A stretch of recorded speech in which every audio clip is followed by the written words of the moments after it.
Welcome, guys. Welcome to the third and final game in this best of three. It's the semi-finals of the Return of the Kings 2 versus 2, and we have once again BacT and ACCM versus the Viper and DauT. The map here is going to be Steppe, and Steppe is a pretty interesting map. It's very open in the center, and it is a nomad start, which means that players have to build their town centers to begin with. I do personally like this map a lot because it does really encourage very high aggression. And that is something that we've seen BacT and ACCM really capitalize on in their previous games in this tournament. So once again, I'm joined by KillerB. Nupford is in control of the camera, so we're going to do our best to try and, I guess, show what we're talking about. And yeah, anyway, KillerB, go ahead and introduce the players and the sifs. Alrighty, thanks everybody for tuning in. Thanks Zach for having me. Thanks Nilly for being here. We're the Three Musketeers here today. I'm going to start off by looking at Viper's base, if we could point the camera over there.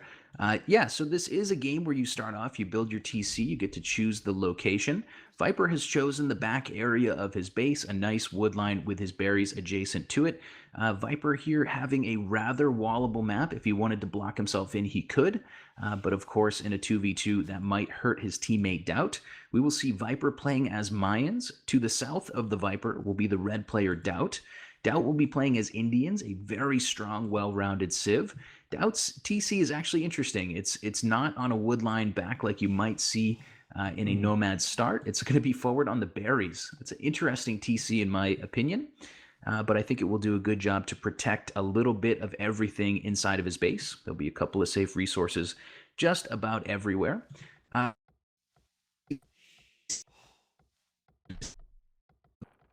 This game is decisive, winner take all.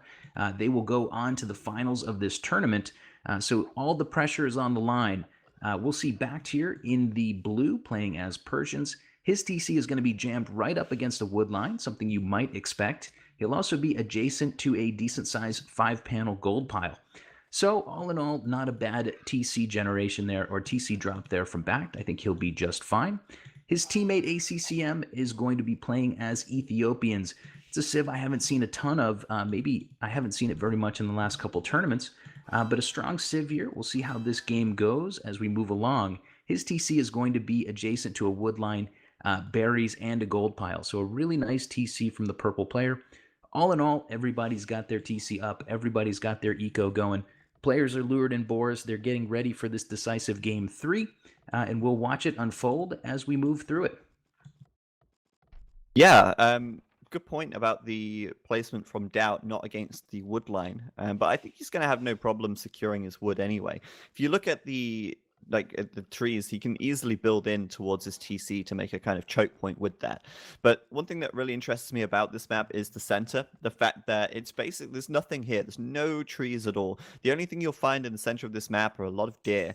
And sometimes when you see like old civs only, you'll see the Mongols getting picked up and they'll try and take the deer as much as possible.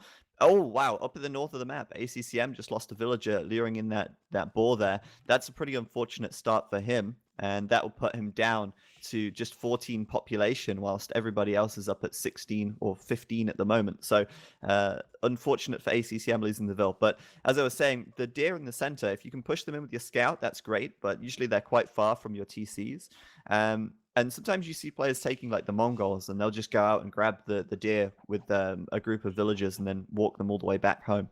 A common strat on this map I've seen in 1v1 in AOC was to build a lot of towers. But I don't think we're going to see that here. Well, we could see that here, but I don't think it's going to be the best strat for ACCM and BacT, since we see Viper and DauT taking the time quite early on to wall up at the front of their bases. And in fact, DauT will try and complete a full wall off here across the front. Even though it's quite a big one, it should give him a lot of peace of mind and security by these guys getting a very early team wall going. And that's something you see a lot in team games. And it's just going to allow them to be a lot safer behind that. There was something else I wanted to add, but I just completely forgot while I was saying about the team wall. Interestingly, yeah, it's a good point. That team wall is going to be really extensive. The Viper has scouted a bit to the north. He knows where he needs to close his wood lines to have a true wall off across really half of the map. Well, maybe about a quarter of the map. That entire edge is going to be walled off by he and DauT in not too long of a time. Importantly, though, ACCM has scouted forward and he has kind of seen what the Viper is up to. So hopefully he's communicating well with his teammate BacT and telling him, hey man, we can't go all in aggression because they're already walling up. Something like a drush would be very precarious. One would think it would not get in or do any damage at all. Yeah, against Viper and DauT for sure, and we're already seeing BacT on the right side actually adding in a barracks right now. It looks like he's going to be sending those militia over. Now, that's what I was going to say before I remembered now. Thanks for reminding me about the scouting, because that's a real big difference on this map as well. You don't actually have a scout cavalry, you just have a horse. And what's quite amusing is that the horse has less line of sight than the llamas that these guys are killing for food. So if you can scout with a llama, you're actually probably going to achieve more than if you scout with a horse, which is kind of weird, but true. And I think it also, because it has such a low line of sight, it's very difficult to actually find all of the holes in your walls that need blocking up. And DauT, he is doing his best to wall this up right now, but there is a hole around the back which he could be exposed to, given that BacT will probably be coming in with his drush fairly soon.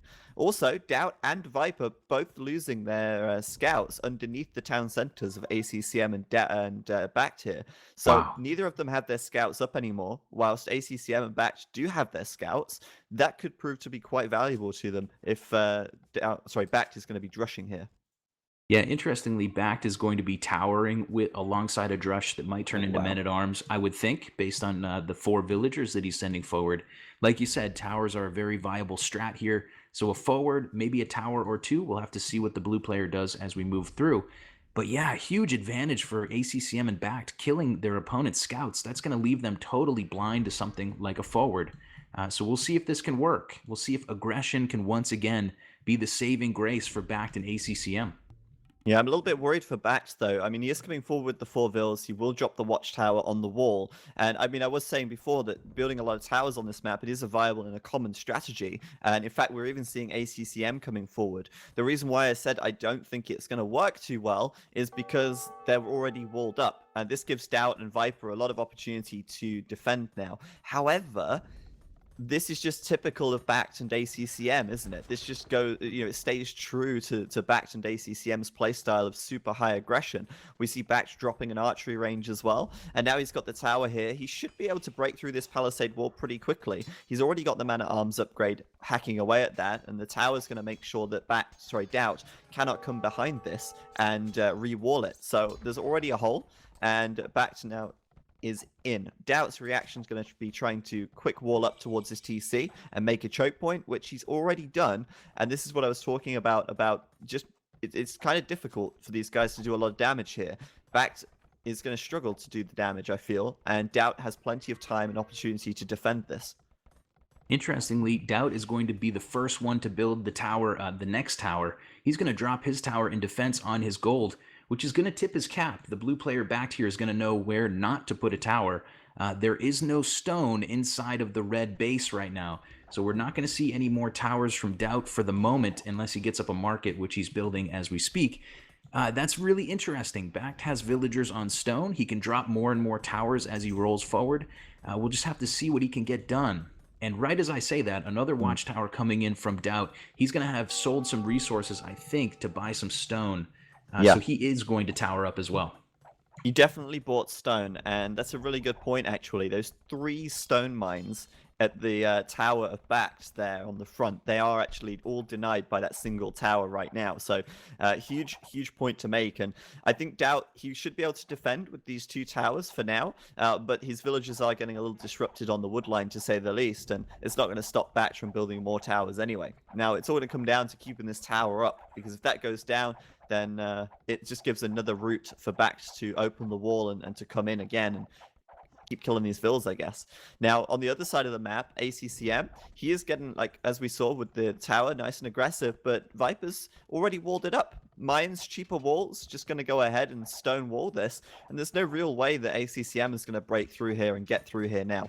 Obviously, Viper did wall the stone mine out of his base, and the stone mine at the back is actually trapped within this, like, sort of crescent of trees. It's pretty unfortunate for Viper, but he does still have another stone mine in his base which he can take. So it's certainly not as bad as DauT's side of the map when it comes to actually gathering stone. I feel like this aggression from ACCM and BacT has already been shut down pretty much, and I'm a little bit concerned that Viper and DauT will be able to get back into this as soon as they hit the castle age. Yeah, BacT is interestingly going to send a couple more vills forward on the right side of DauT's base. He's got 2 more villagers coming to drop more towers to push. He's all in on this tower push, it feels like, but I don't know if it's going to be meaningful. DauT's done a really good job to protect the resources that matter the most. He's got a safe gold, he's got a safe wood line, and he's got safe farms near his TC. Doing some quick walling right now as the red player. He's going to wall out those man-at-arms, and the next tower there from BacT is not going to be as meaningful as he might have wanted it to be. So the tower rush from BacT is fizzling out a bit. As you said, the Viper is in the castle age. He's heavily on stone, thinking about a defensive castle to push his opponent away from that stone pile, and then some plumes, I would think. Yeah, the castle's coming up now, in fact, even, and that's going to be able to secure him that stone a little easier. He obviously has to take the tower down from ACCM first, but he will be able to start making plumed archers, and ACCM showed his hand a little bit here. He's making archers already, and as the Ethiopians, that makes a lot of sense. They're a great archer civ, but plumed archers are going to come out on top in that engagement every day of the week. Right now, DauT also hitting the castle age, and how much damage has been done so far. I don't think DauT has lost a villager yet, but I think that's about to change as ACCM comes in on this little wood line and does find himself 2 villager picks. That's not too bad at all. DauT, though, in the castle age, what's he going to be doing? Is he going to be adding in some camels, perhaps, or is he going to take a different approach? Yeah, DauT adding in a blacksmith. At the moment, his stable is idle. Not sure. He's focusing on building more towers. Like you said, ACCM's archers coming south. I think that's the only decision he and BacT could make to try to win this game. They're kind of in a little bit of a rough patch, but they can continue to hit DauT, maybe slow down his military production, and maybe they can catch up and get into the castle age to stand toe-to-toe with Viper and DauT. But it's going to be an uphill battle for sure. Viper's castle is up. He's already thinking about pushing the towers down from ACCM. So we'll just have to see how good DauT's defense is. This is really game winning or losing, I think. I think this defense is all what it's all about right now. Yeah, and obviously DauT's being doubled here. I'm surprised he's not making anything from the stable, but I mean the reason for that is he just doesn't have the food economy right now. His eco's been so disrupted. He's lost a couple of villagers as well, and so far he's just having a real hard time actually defending from these archers. That was really the thing that changed this around. The men-at-arms have done practically nothing, but the archers, that is a different story. And wow, DauT losing 2 more villagers on his gold now as a tower from BacT goes up on the right side. It's really, the pressure is onto the Viper, if anything. I feel like the Viper is now under pressure to do the damage here, and Viper adding in 3 TCs, starting to, to his second TC, and he's going to start making plumed archers to try and pull this one back and regain the map control. So actually the aggression onto DauT has been very effective.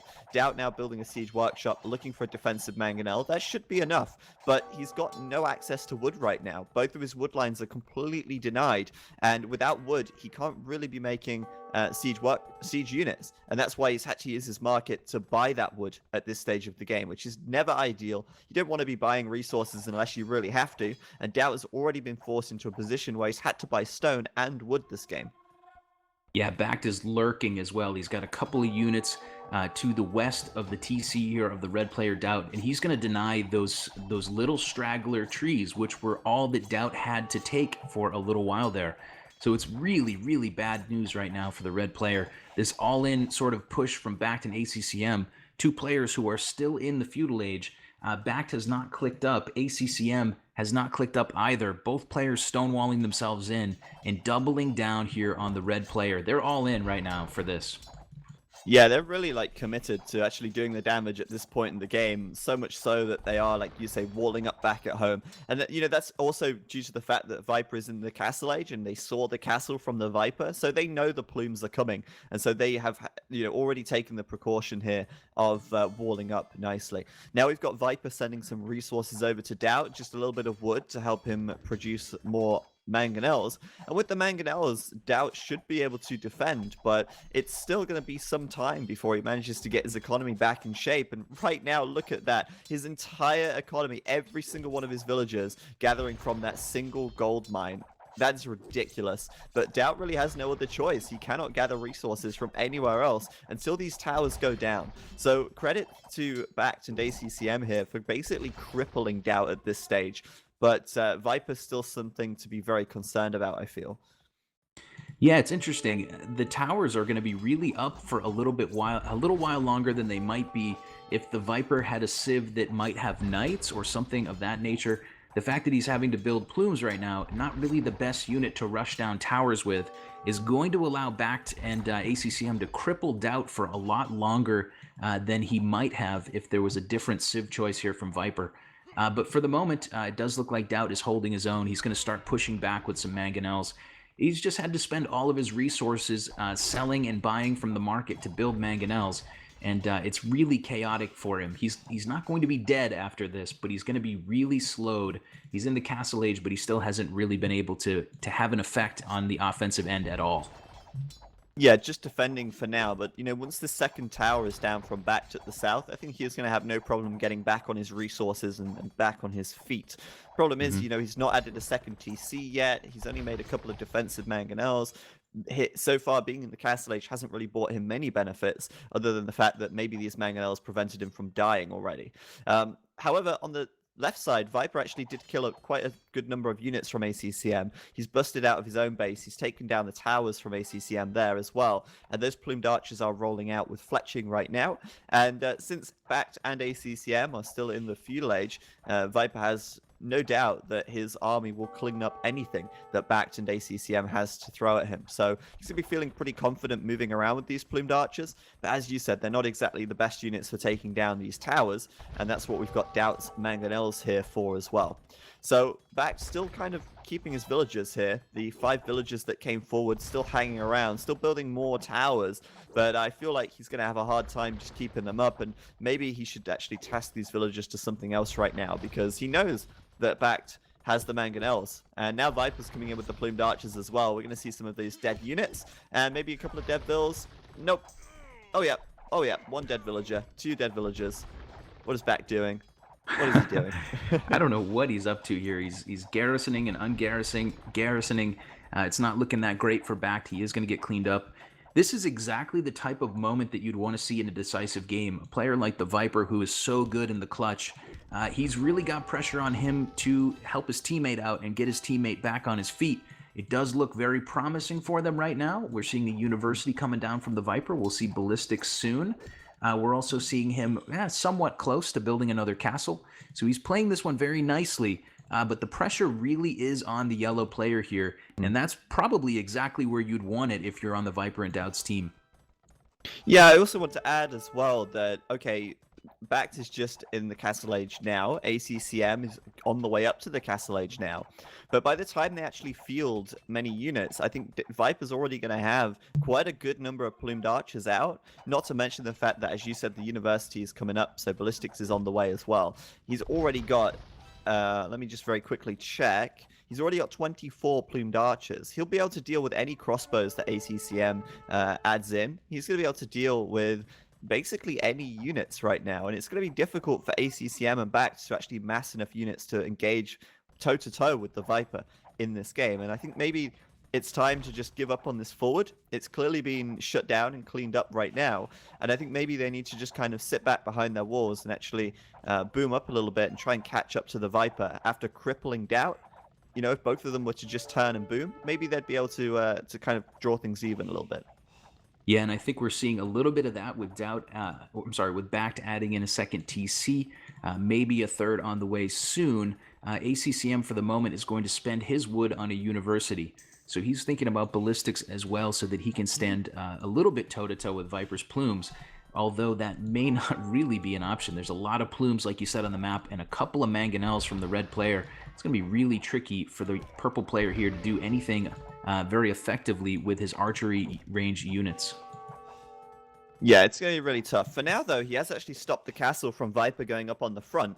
But, give it 20 seconds and Viper will have enough plumed archers out to actually kill the rest of this army and get his castle up anyway. So it's no great shakes for the Viper to not have that castle completed right now. He's going to be able to push this back in just a moment with those plumed archers. Of course, why are the plumed archers so good? It's that plus that pierce armor that they have to begin with, and the fact that they've got a really high HP pool of 50 versus the 35 of the crossbow.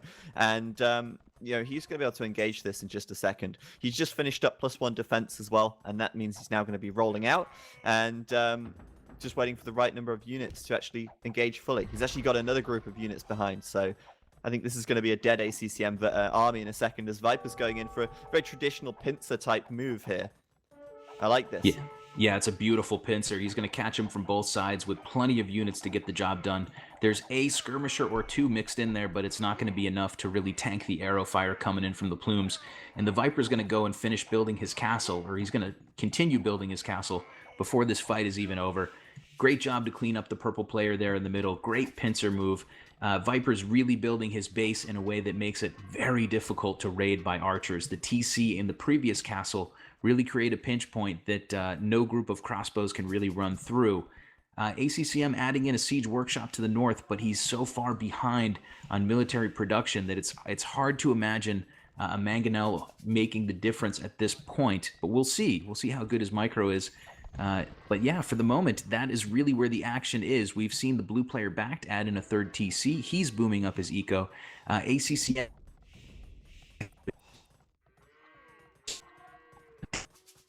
on 2 TCs, and he will have a very small area of the map to work with, almost mining. Oh, nope, he does have a third TC as well.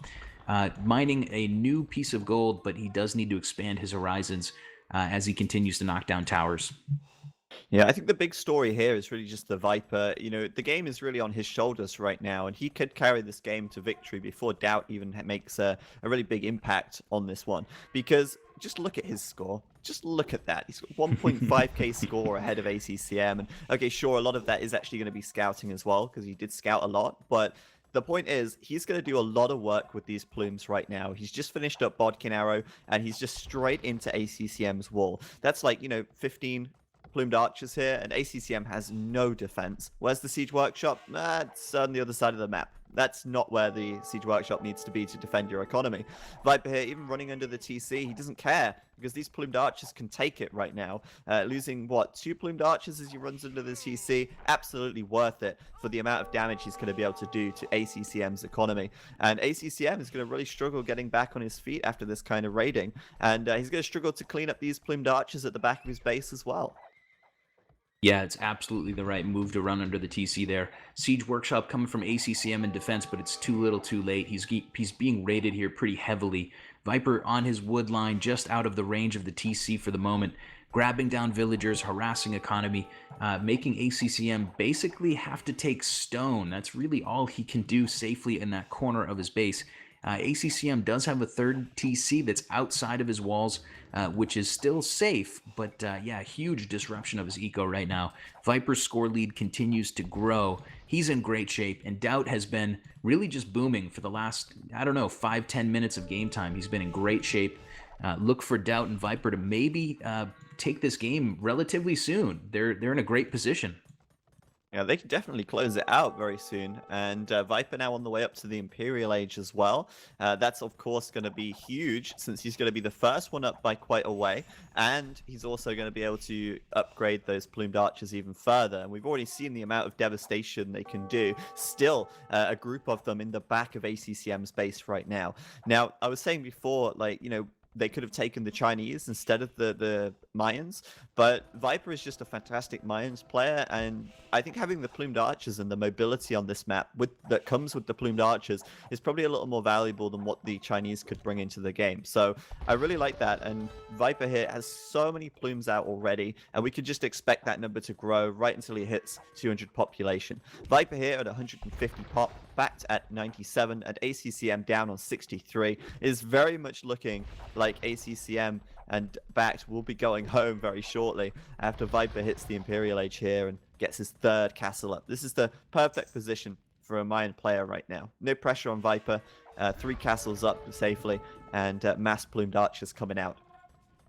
Yeah, the Viper and DauT are in a great position here. We're going to see BacT transition into 5 stable knights. He is on the way to Imperial. So we will see him go down the cavalry line, which is not a surprising choice at all. But it feels too little too late. But we'll see. At least he's going to give it the old college try here. His team is falling behind. They had a little bit of a failed rush. It was interesting, but it really didn't do what they wanted it to do. And now he's got to throw a Hail Mary, to use a football term here, an American football term. He's got to just go all out and try something a little crazy and hope that he gets a little lucky, hope that the dice roll in his direction. Yeah, maybe. And meanwhile, all of this time, I mean, Viper's still been microing those plumed archers in the back of ACCM's base. They're finally just being cleaned up, but Viper kept juking ACCM's Mangonel for a long time, still finding villagers to kill, and forced a huge reaction out of ACCM for what was relatively low cost for the Viper. Also, denying whatever BacT was trying to build in the center of the map there, as those villagers get cut down and end up having to run to the safety of ACCM's base. This just goes to show Viper now with basically full map control in the middle of the map here, and with that and the Imperial Age upgrade, he will just be able to push that advantage even further, I feel. I wouldn't be surprised if we see some forward buildings. Oh yeah, there they are on the left-hand side. Viper forwarding the forwarders, because I think ACCM and BacT, probably the first time they've had a castle dropped on their walls this entire tournament so far, because it's usually them doing the castle dropping. Yeah, absolutely. And that building was a castle from BacT. It was a 5-villager, somewhat desperate castle. He's just trying to get something positive going for his team, and the Viper won't even allow him to have that, just crushing the dreams of BacT in this particular case. And it absolutely looks like the Viper has the map on full lockdown. He's got a couple of plumes in every sector of the map. He's not going to let BacT come out of his walls and trick him or surprise him in any way. The castle drop and double siege workshop on ACCM is plenty to start pushing really, really hard on that player. We're seeing BacT's Knights coming out now. Oh God, BacT's Knights incredibly outnumbered, but they seem to be kind of running around in front of the plumes. He's going to lose most of this army without really even taking a fight there. Yeah, too many plumed archers to engage. Viper's really hit that critical mass. He's also got Bracer now as well. Though the elite plumed archer upgrade isn't coming in just yet, it will be on the way very shortly though. Viper actually idling his castles right now as he saves up for that technology. He's also got capped ram done, and Viper taking on the world right here. Obviously, DauT starting to get back into it. He's reboomed his eco. He is on the way up to the Imperial Age as well, but I don't think DauT has to do anything else. He's already done the job that he needed to do, and that was allow Viper to get the space to get to this position, whilst DauT just stayed alive and kept ACCM and BacT busy. Even though DauT was very crippled, Viper is more than able to make up for that now in this sort of Imperial Age of the game. A lot of people asking what map this is. It is Steppe, and it is fantastic. Yeah, great points there. I totally agree that this is really the critical mass of plumes. The thing that DauT's doing, just to be prudent here, is he's going to add in a bunch of camels. That's the obvious choice now that he and his teammate have seen BacT's Cavalier. Obviously, some camels on there won't hurt you at all. He's just going to build a couple counters. They're squeezing out the maps with castles, DauT and Viper. They're squeezing the map with military units, and they're absolutely winning. ACCM's base is about to be GG. It's a couple of minutes away from being decimated at this point.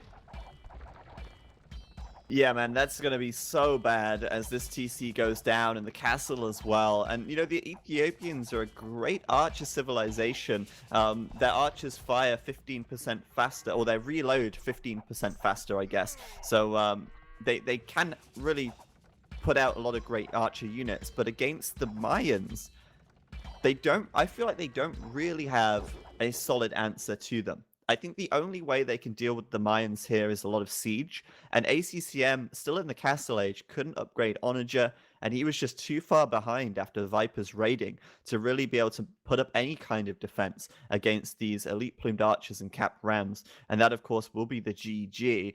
Well played by Viper and DauT. That was a very solid game from them, and BacT and ACCM, I mean, I said right at the start of this game, I feel like getting aggressive on this map, it can work, but given how Viper and DauT are walling up so early, I don't think it was the right play to make. And maybe Noteford can give us his analysis on that.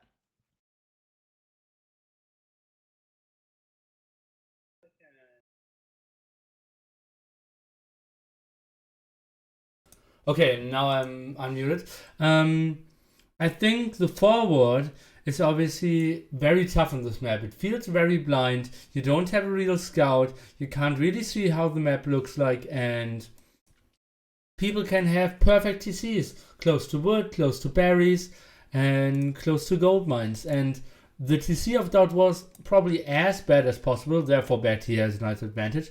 But the Viper had just one sweet wall, and ACCM's forward just smashed into walls. And then Viper booming plume dodgers, out microing Magnauts. That's basically his dream scenario. And yeah, I think he couldn't be more happy how that game went for them. And they're taking the W to go into the finals.